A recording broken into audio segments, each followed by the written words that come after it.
We're Maren and Angela, and this is Homeschool Unrefined. We created this podcast to change the conversation about homeschool. This is a place where we encourage each other to do less, be ourselves, embrace natural learning, and keep homeschool simple, real, and fun. We are longtime friends, Minnesotans, and practiced homeschool parents with our master's degree in education. We are an inclusive and non-sectarian podcast and community. We believe Black Lives Matter and affirm LGBTQ plus families. We hope this is a place where we can all learn and grow together. This is episode 159, our 10 favorite books of the year for all ages. And we're going to get to that in just a minute. But first, I just want to say hi, Angela. Hi, how are you? Great, how are you? Good. And you're up for our aha moment. Yes. Okay, so my aha moment of the week is that, and this is, again, like our other aha moments, something that I've learned before. Right. As always. But it is that I and my kids, we still need one-on-one time with each other. Mm-hmm.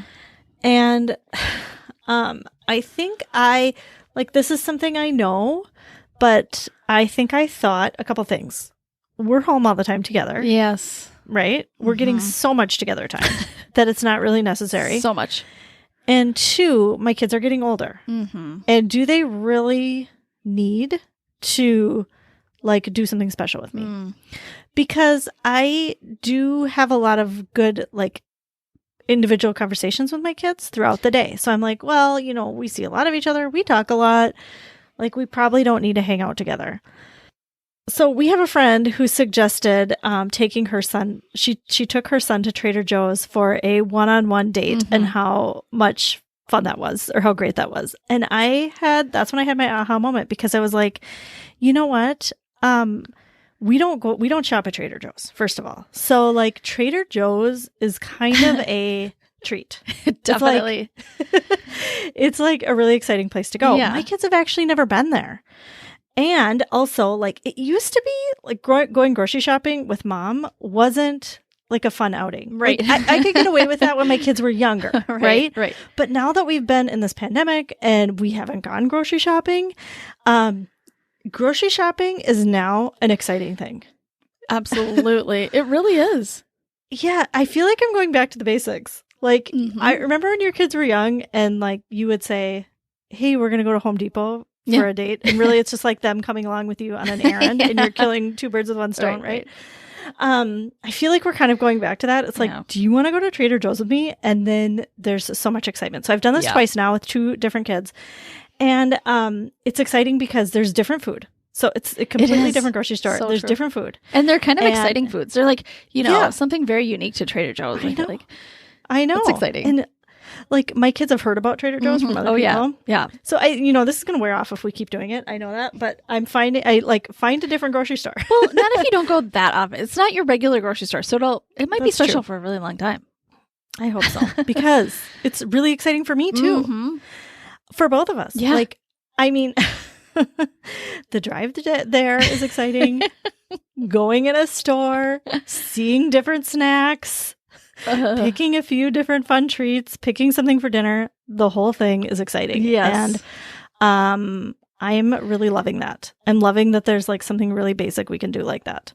That is really special. I think it's so true. Your kids each get time with you. And that's probably the biggest draw. They may not even think that. They might think Trader Joe's is the biggest draw. Conscious, that's just consciously what they're thinking. But I know they're savoring that time. My kids do the same thing, except they haven't thought of Trader Joe's, so they just think Target. Oh, wait, yeah, Target. Yeah, so they're often, and now I think the roles have almost switched as far as who needs to get what, because now it's usually them. Because now that I have shipped, I do not need to go to Target. I don't. But they will often say, Mom, I need this special thing. I'm making something today and I need glue, or I need something and we're not getting a shipped order. So can we go to Target? And I think my first reaction is no, because I don't want to go to Target. But I'm not going to go to Target for your special glue. Glue or whatever. But then I just think, well, we do need time together. And it's a very short drive. And it'll take 5 minutes instead of an hour of grocery shopping. So still, I think it's worth it for us to go to Target for the special glue sometimes, because we do get an extra thing, an extra amount of time together. My kids are also into, they have some chores money now. And so they all have like one thing that they always get for themselves when they go to Target. One of my kids just always gets Tic Tacs. It's just a thing of Tic Tacs every time we go to Target. And it's just like a super exciting thing for him. So those special times. So that's great. So Yes. Yeah. So I've enjoyed it, and they've enjoyed it, and it's kind of our new thing. So that's so great. I'm loving that. If you would like more talk about special time with your kids and other homeschool or parenting topics, we'd love to have you join us on Patreon in patreon.com/homeschoolunrefined. All right. So we are going to dive right into our topic of the day, which is our favorite books, our 10 favorite books of the year. And we are going to talk about picture books all the way through to like adult books. So we wanted to pick a good variety for everyone, no matter what stage you're at in homeschooling. And we love talking books. So yeah, I mean, who doesn't love a good books episode? And it was hard. It was challenging to narrow down our favorites. Always, So we did have other favorites too, but these were the ones we thought you might like the most. And so we hope you find a few to read at home with yourself or your kids. Mm-hmm. All right, Maren, do you want to get started? We're going to go from age-wise, youngest to oldest. So we're going to start with some picture books. Maren, what is your first favorite picture book? Okay. All right. So just so you know, as a reminder, my kids are 14, 12, and 10. I still think picture books are so important right now. I love picture books. And I feel like, especially my youngest, who's 10, but even my 12-year-olds and my 14-year-old can get into a good picture book. Yeah. This one is called The Proudest Blue, A Story of Hijab and Family by Ibtihaj Muhammad with S.K. Ali. And then the art is by Hatem Ali, who has illustrated so many great children's books. But Ibtihaj Muhammad is an American Olympic fencer. So, and she's the first Muslim to be wearing like a hijab in doing her sport in the Olympics. So that's how I kind of like knew her. And then so she wrote this book, and it's just a kind of a little memoir about her as a little girl watching her big sister wear her hijab for the first time and go to school and just deal with like the socialness of all of that. And it's a very heartwarming story. And also it's just like, I don't know, a little girl watching her big sister do something big. I loved it. And especially my 10-year-old loved it. It's just, about a brave girl doing something that was scary, and she did it so well. So anyway, and and the illustrations are, of course, wonderful, beautiful. Yes. So yeah. All right. Okay. Thank you. Yeah. All right. Do you want to go for your picture I'll book? start with my first picture book. Okay, go ahead. Okay. My first picture book is called A Map into the World by Cow Kalia Yang. Love her. Yes, she is a Minnesota author. So I first learned of her, if you've been around a while, I read her two adult memoirs, The Late Homecomer and The Song Poet, which I really loved. Really loved those. But she's written some picture books too.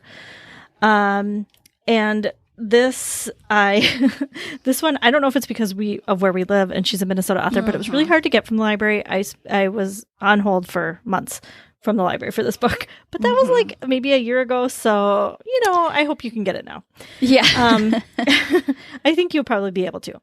This is about a young girl who moves into a new home, and she notices her elderly neighbors sitting outside on a bench. And, she doesn't really make friends with them, but just like waves and notices them. At the same time, the seasons are changing. Things are changing in her life. Her parents have twins. And so she has these younger brothers. And so, and then sometime in the winter, she notices that there's a bunch of people coming to her neighbor's house, and her parents explain to her that the wife has died. And so then the next summer, she sees the man sitting out on the bench by himself, and then they make friends. And it's really a sweet story about intergenerational friendship, family, grief, the whole thing. And she starts drawing like sidewalk chalk on his driveway, you know, and that's how they connect. And so I loved it. My youngest is 12. You know, my kids are 12, 14, and 16. My youngest is 12, and so I read this to him. Yeah. Now, it probably was more for me than him. He did like it, but I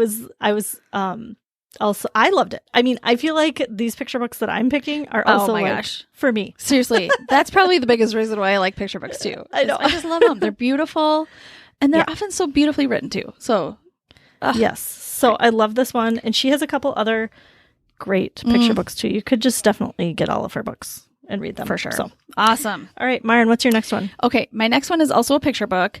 It's called Mama Miti. It's by Donna Jo Napoli, and it's illustrated by Kadir Nelson. Now, you may recognize Kadir Nelson. He's been an illustrator for decades. I mean, and he's so good. He is such a great, and he's actually written written books too, and won several awards. But anyway, this is about an older woman in a town. I don't think it actually talks about that specific town, but it's in Africa. This is a real story though. She's from Kenya. And anyway, the story is about these people from her town, her village, coming to her and asking her, like, I'm having a problem. What should I do? And she advises them to grow a certain kind of tree. And this is why. Because it's going to help them in some way to solve their problem. So there's just like a plethora of problems and a plethora of different trees that are going to help them. And it's, you know, I think there's so many takeaways here. There's like, the obvious one that like trees are so good. Like there's so many things that trees do, that help us in so many ways. And I think if that's all you get out of this book, great. But also the story behind this woman is just really amazing. And there's a little afterwards, which I found really interesting. And it was, you know, a little bit of her, Wangari Muta Matai. She won actually a Nobel Peace Prize. She was like the first a woman African in Central and East Africa to get a PhD. She came, she left Africa to get her PhD, came back and helped the ecology of so many parts of Africa. And anyway, so she's been doing so many good things for so long. And it's just, to me, kind of amazing that we haven't heard about this person. You know? Right. And so to get a book like this is really a treasure. It's like a little history lesson. It's a little civics lesson. You know, and so I really loved this book. And Kadir Nelson, I mean, if you haven't, I actually go to the library. I search in the library Kadir Nelson because I love all of his books and illustrations. They're just my favorite. So I don't think I've ever heard of him. Or maybe I have, but I just don't know. You know what? You've probably read so many books that he illustrated. Okay. Yeah. I'm sure you have. Yeah. Yeah. Okay. That sounds like a great book. Yeah. I am definitely going to check that out. Yeah. All right. My next book is also a picture book. And this is called Birdsong by Julie Flatt. So our friend and listener, Katie, recommended Julie Flatt to me. And Katie, thank you.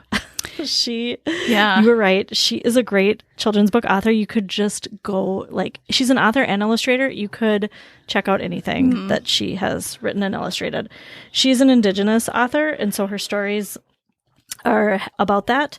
This book is about a girl and an elderly neighbor, which I was like, You have a type, Angela. I have a type. I have a type. Okay. Yeah. So it's about her elderly neighbor, and they make art together. Her neighbor is an artist, and they bring each other supplies, and they do this great art together. And so it's about that relationship. It's also about seasons. Oh. It has a lot of the same themes as my other book, but it is so well written and so well illustrated. I loved it. My son liked it too. Yeah. And it says it's for ages 4 to 8, but I don't like that. I wish they that would either. I wish they would say like 4 and up, because that's what I really feel. I feel like it could be Agreed. really for anybody. Ugh. So Absolutely. I don't, I it's hard for me to even see 4+ or whatever, because my kids see that and they're like, oh, yeah, I don't, right. I They just think wanna it's for say 4-year-olds. all ages. Yeah. Just all ages. Please. Yeah, right. Yeah. Okay, right. Maren, what's your next one? Well, I'm going to move on to some middle grade books now. I hope that's okay. Yeah. This book is it's a graphic novel, and it's called New Kid. I know it's really popular. I know lots of you have probably already read it, but if you haven't, this is a great one for middle grades. A lot of it is just because it is a graphic novel, and that's so enticing for kids who may not want to read a whole chapter book right now. This goes fast. It goes really fast. Anyway, and it's so well written, and the graphics really are good. It's did I say who it's by? No. By I was Jerry gonna ask Craft. And it won a Newbery Medal. So, yeah. I mean, and also, lots of medals. It's won lots of medals. it's got all the medal awards on the front. Yeah, it does. Yeah. It does. So what's it about? So it's about this kid. He is a black kid. He's going to a really he's starting at a really prestigious private school, and just it's just how he manages all of it, about his mom's expectations of getting out of this, she's a professional, and she's like, I want to see more black people in the professional community, and I want you to be that, I want you to be one of those people. And so, that feels like a lot to him. And then there's just lots of stereotypes that are happening at school, and how he's managing all of that. And I don't know, just so many things. He has to sign up for a sport that he's never played before. He's just navigating so many new things. But it's also just about a kid, a middle schooler, and making friends and playing video games and doing all of it just so graciously, I think. So anyway. Yeah. Sounds like a great one. Yeah, it's great. It's a quick read for a kid who might not want to read a ton, like I said. So right. I mean, graphic novels are very accessible to any kind of reader. Yes. So I think that's why I love graphic novels. And I'm so glad there's more and more being written all the time. I agree. And I love how there are even some books that used to be, that were originally novels, and they're turning them into graphic novels. I love that. Me too. All right. My next book is also middle grade or to adult. I would just say middle grade to adult. It is called Other Words for Home by Jasmine Warga. Oh, yes. This is written in verse, which is another very accessible style of book. My 14-year-old read it, and I read it about the same time. We just finished maybe a few weeks ago. She loved it. I think it might be one of her favorites of the year. It is definitely a favorite of mine. This is about a girl who moves to Cincinnati, Ohio from Syria. And she moves, I think she's like 13 when she moves. And she moves with her mom, who is pregnant, and she leaves her dad and brother behind. And they are moving in with her American uncle, aunt, and cousin. And so it's just about her navigating life in America, which is all new to her. And it's about her trying to fit in, but also trying to be herself. And it's beautiful. It's well written. It's beautiful. We loved it. My daughter and I both equally loved it. So I would highly recommend it. I also, I just think the books, novels in verse, again, like the graphic novel, are so good for any type of reader. Totally. Whether you're, any different kind of reader, any reluctant reader, or somebody who reads all the time. I think they're good for everybody. So absolutely. I just think this was so well done. I will say my 14-year-old also read this, and immediately suggested to recommended it to my 12-year-olds. Yes. Right away. She was like, yeah, you guys have to read this. So Yep. Okay. that's really good to hear. Yes. I haven't read it myself, but I probably will now. Yeah, you should. Yeah, definitely. It's quick. Good. All right. What's your next one? Okay. My next one is called Ancestor Approved Intertribal Stories for Kids. And it's edited by Cynthia Leitich Smith, but it has tons of authors. I mean, it's just a bunch of short stories by lots of great authors, Native Americans, and they are from all over North America.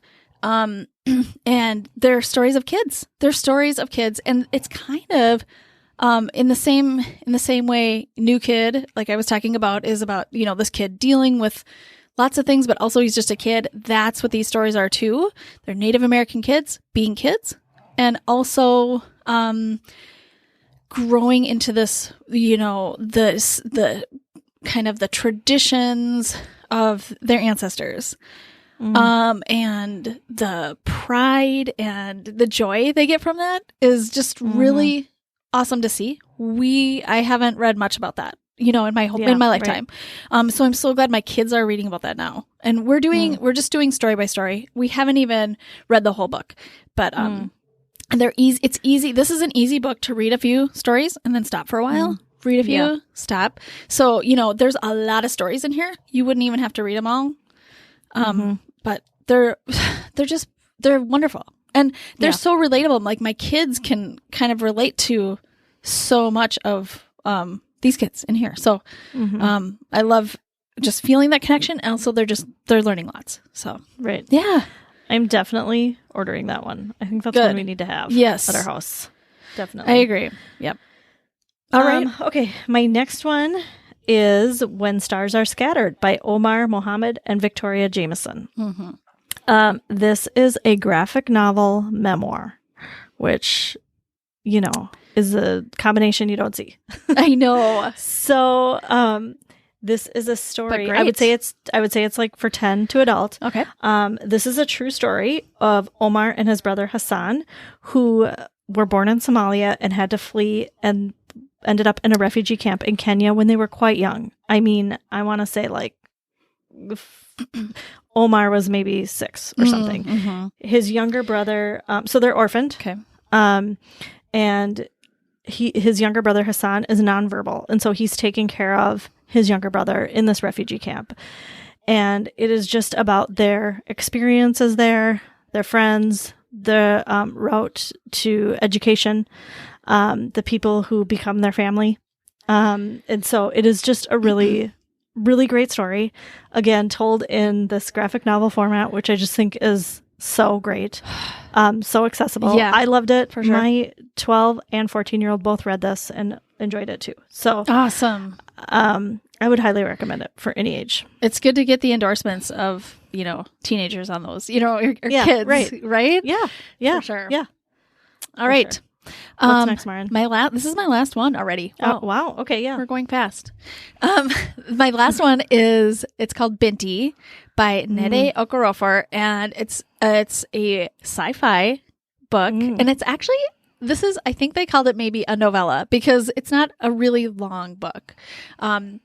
There's 3 of them. It's a trilogy, and they're all 3 pretty short. So the story is about a girl from Africa who goes to college on a different planet, and she learns all these things that people in her village back home do not understand but need. So anyway, it's just her dealing with like her new world, literally, and coming back home, and then also just lots of adventures along the way. And so I love this because I am a sci-fi. I love sci-fi. I love adventure books. And yet it's so often has been a white man genre, which I've never been. That's just one part of it that I have liked those books, but like I've never 100% totally gotten into that. This I feel like I connect with even more. So I'm thankful for diversity in this genre. And then also I listened to this podcast, and I'm sure you've all heard me talk about it, Throughline. It was probably an LTW a little bit ago. And it was all about Octavia Butler, who she was like the first Black woman on the scene to write sci-fi. And Nade Okorocha was inspired by her. And so it's just fun to like, just to see this next generation of Black women write about this kind of stuff. And just, it's just growing. And it's just, I'm just so happy to see that. That's so awesome. Yeah. I am so glad you're telling everybody about this, because how did you find them? How did you find this book? I think it was suggested to me probably on Scribd, I think, because, you know, wow. Okay. Yes. So Scribd is, it's kind of like the Netflix of audiobooks. Yeah. And so I have that, and, you know, they're really good at feeding me. I knew you. Yep, they're great at feeding me what I like, and so they thought I would like this. They were right, and now my 14-year-old is listening to it. Okay, that was my other question. Really likes it too. Like, what ages do you think this is? I would say maybe 14 and up. I don't know. Yeah, Would it be younger? I mean, I think it's different for everyone. You know what I mean? But like, I'm not sure my 12-year-olds would be super interested in it. Mm-hmm. It's definitely got a lot of lingo. Like there's words that you have to remember, because there's a name there's names for all these things that you've never heard of before. And so even just that for me is hard to keep track of. And so I don't know, my 14-year-old is enjoying it for sure. Yeah. That's great. Yeah. Yes. Okay. Thank you for that. Yeah. My last one is for adults. I mean, or maybe teens. I don't know. Yeah. It's a memoir. Those are my favorite. It's called Memorial Drive, A Daughter's Memoir by Natasha Trethewey. I listened to this one, and Natasha Trethewey reads it. So that's a bonus. Natasha Trethewey is a Pulitzer Prize winning poet. So poetry is her main thing. Her writing is gorgeous, but this is her memoir. Okay. And so she grew up with her mother and her stepfather, who was abusive. And then he ended up killing her mom when she was about 18. And so this is, now she's, I mean, I don't know how old she is. I'm just going to guess in her 50s. I hope that's right. You know, so she's had some time, she's had time to look back on it. And it's her whole story from when she was young till now, and dealing with all of that. Wow. And the grief and guilt and everything that she has gone through. And this is, you know, it was a beautifully written story, and it was heartbreakingly beautiful. So if you're into memoir, you would probably like this one. For sure. That sounds like something I would actually like to listen to too. Really? For sure. Well, especially because she's a poet. I know she's a good writer. I mean, yeah, right. Yeah. I know. Yes. Okay. So that wraps up our 10 favorite books of the year. We would love to hear from you what favorite books you have this year. So we'll definitely have a post on Instagram, and we'd love to see your comments there about your favorite books this year. As always, for sure.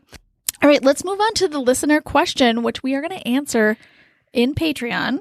The question comes from Iris. She asks, any advice on resources for kids going through puberty? My son is 12 and he hates doing anything right now, even though he will fully acknowledge that he sees the benefit, and he feels good after he completes schoolwork, etc.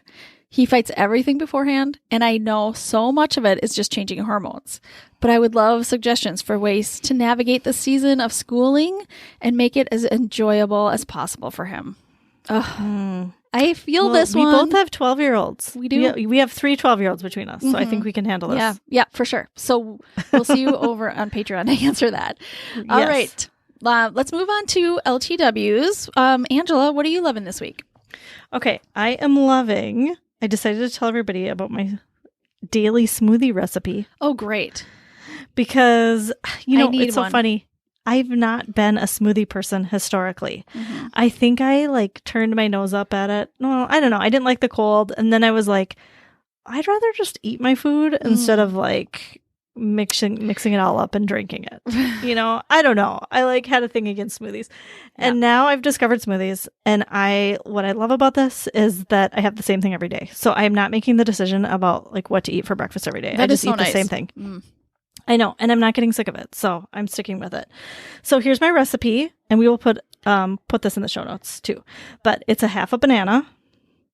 And then the rest, I'm just estimating these, Yeah. these measurements. Yes. I'm going to say about a half a cup of frozen mangoes and then about a half a cup of orange juice. So that's like the base.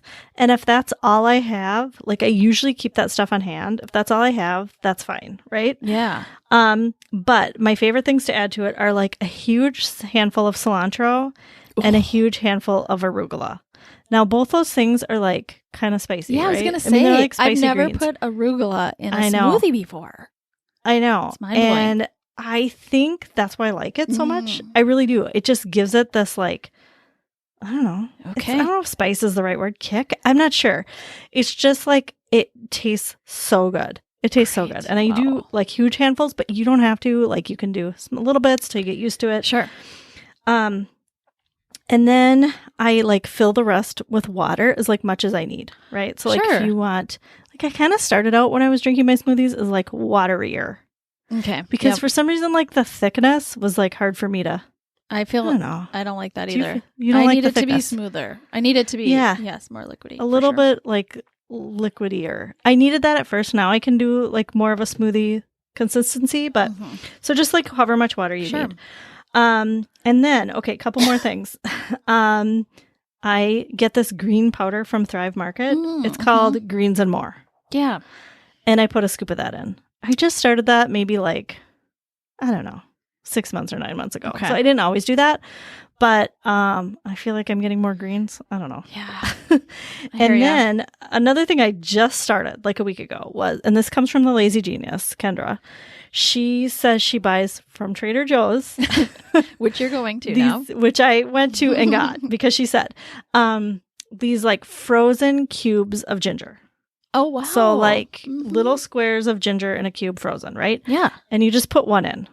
Put one in your smoothie. Okay. And I'm sure you could like peel your own ginger and put it in there too. But I just do like one frozen square cube. Wow. And it's really good. It's really good. She's right. It like brightens up your smoothie.